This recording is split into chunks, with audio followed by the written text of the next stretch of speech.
In May of 2016, the residents of one of the most expensive condo buildings in San Francisco received a letter. The letter informed them that the building they lived in was sinking into the ground. It was also tilting.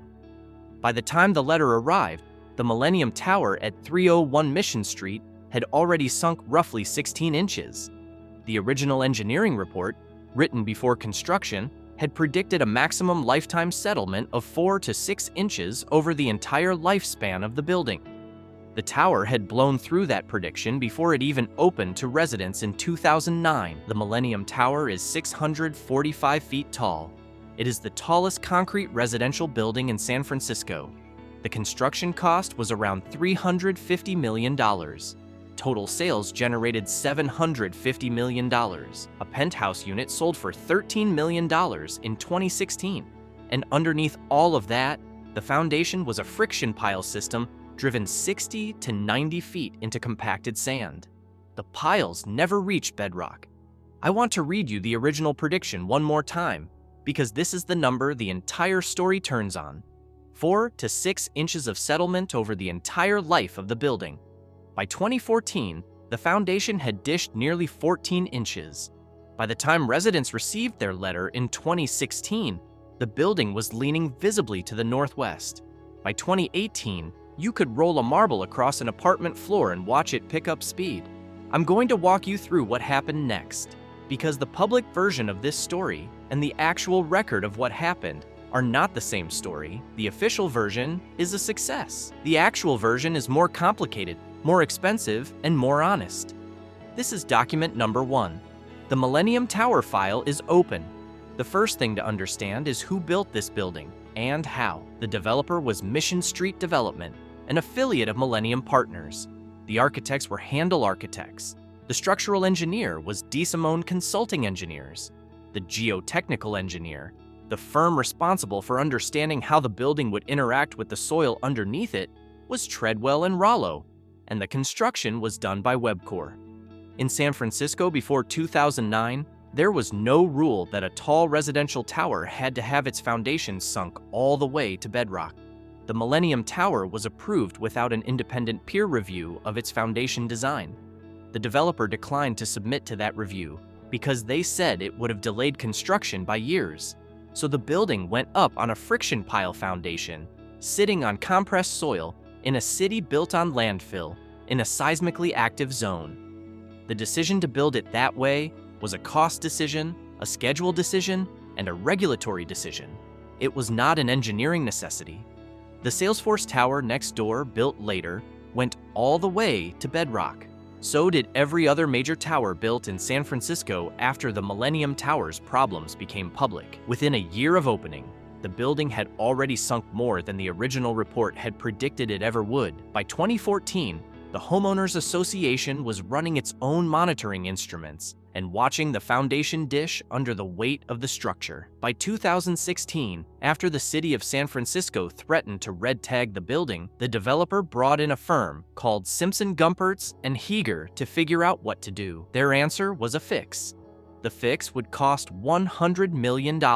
It would involve driving 18 steel piles 250 feet into the ground, all the way down to bedrock this time, and transferring some of the building's weight off of the failed friction foundation onto these new piles. The lead engineer on the fix was a man named Ronald Hamburger. The plan went forward, and here is where the story gets interesting, because the fix did not go the way they said it would. Construction on the perimeter pile upgrades started in 2020. By August of 2021, residents and engineers noticed something they were not expecting. The building was not stabilizing. It was sinking faster. The very act of digging the foundations for the new piles, drilling and excavating along two sides of the structure, was disturbing the already stressed soil and accelerating the very problem the project was supposed to fix. By the end of 2021, the building had tilted an additional several inches during the construction. By the time the work was paused for an emergency review, the tower was leaning around 29 inches at the northwest corner. I want you to think about that. I personally think this is the part of the story that does not get told. The first attempt to fix the Millennium Tower made the Millennium Tower worse. Construction was halted. The engineers had to redesign the project. The redesigned plan was scaled back, used a different pile-driving method, and work resumed in 2022. The official cost was still $100 million, but other sources put the total project cost at $120 million by the time the work was complete. In the summer of 2023, the engineers declared victory. They had transferred a portion of the building's weight off the original foundation onto the new bedrock piles. They said the settlement had been arrested and the building had recovered nearly 1 inch of its tilt. The press release used the word "succeeded." The trade press wrote about it. The retrofit won an award from the National Council of Structural Engineers Associations as Project of the Year.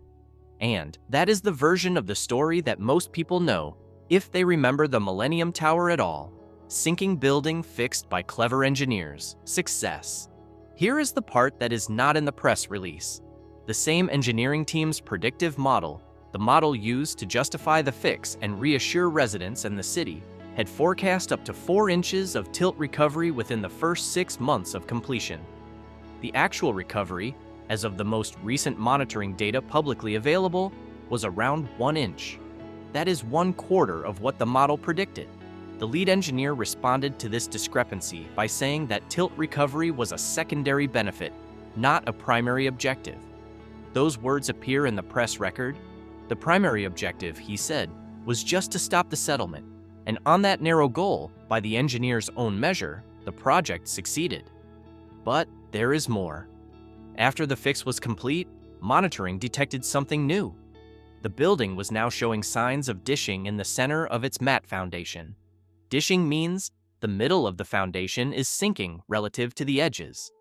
A geotechnical engineer named Bob Pike, a longtime skeptic of the fix, told NBC Bay Area that this kind of deformation creates a real risk of cracking under the foundation and that water seeping into those cracks could rust the steel reinforcement. Rusted steel expands, expanded steel cracks more concrete. He said the damage could be repaired, but it would require a detailed examination of the underside of the foundation, and there is no public record that this examination has been done. The current state of the building, as of mid-2025, is this. It still leans 28 inches at the northwest corner. The lean has improved by about 2 inches in total since the fix was completed. The original prediction of 4 inches of recovery in 6 months turned into 1 inch of recovery over more than 2 years. The building is no longer an active freefall settlement, which is a real accomplishment. But the long-term picture is not as settled as the press releases said it was. And then there is the money. The lawsuits over the Millennium Tower have been settling for years. The Homeowners Association sued the developer, the contractor, and the Transbay Joint Powers Authority, which had been doing nearby underground construction the developer blamed for the sinking. Multiple lawsuits and counter-lawsuits eventually arrived at a tentative omnibus settlement. The details of that settlement are not fully public, but the part of it that is public should make every taxpayer in San Francisco pay attention. The city of San Francisco, meaning the people of San Francisco, contributed to the settlement payments. Public money went toward the cost of fixing a private luxury condo tower that should never have been allowed to be built the way it was built. Homeowners in the tower, in addition to whatever they recovered through the lawsuits, were also presented with an unanticipated $6.8 million special assessment to cover repair costs the litigation did not fully address. I personally think the story of the Millennium Tower is not the story most people think it is. The story most people think it is a story about a sinking building that got fixed. The actual story is about a regulatory decision in 2005 to approve a 645-foot residential tower on a friction pile foundation in a seismically active city without an independent peer review in order to save the developer from a delay. Every piece of damage that followed, every lawsuit, every dollar of repair, every inch of tilt, every cracked basement wall traces back to that decision. The fix did not undo it. The fix mitigated the worst of it, partially, at considerable expense, with results that fell well short of what was promised, and the building still leans 28 inches. I personally think there is one detail that closes this case file better than any other, and it is this.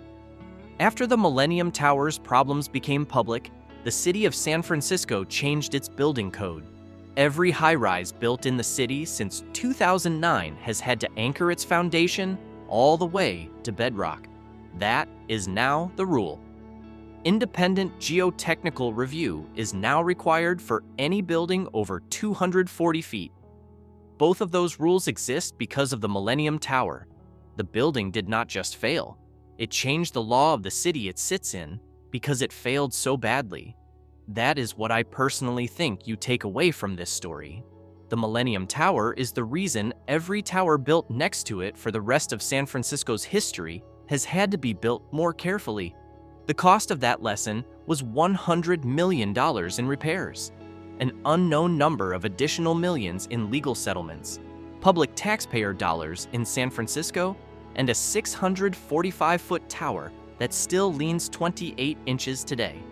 This is document 1. This is what is in the file. In the next file, I will walk through the lawsuit that residents of 432 Park Avenue in Manhattan filed against the developer of their building because the same pattern, the same cracks, and the same question, what did the developer know and when did they know it, are showing up almost 3,000 miles away in another tower nobody thought could fail. If you want to read that file with me when it opens, the way to make sure you do is to subscribe to the construction files. Every collapse has a cost. Every cost has a record. We open the file.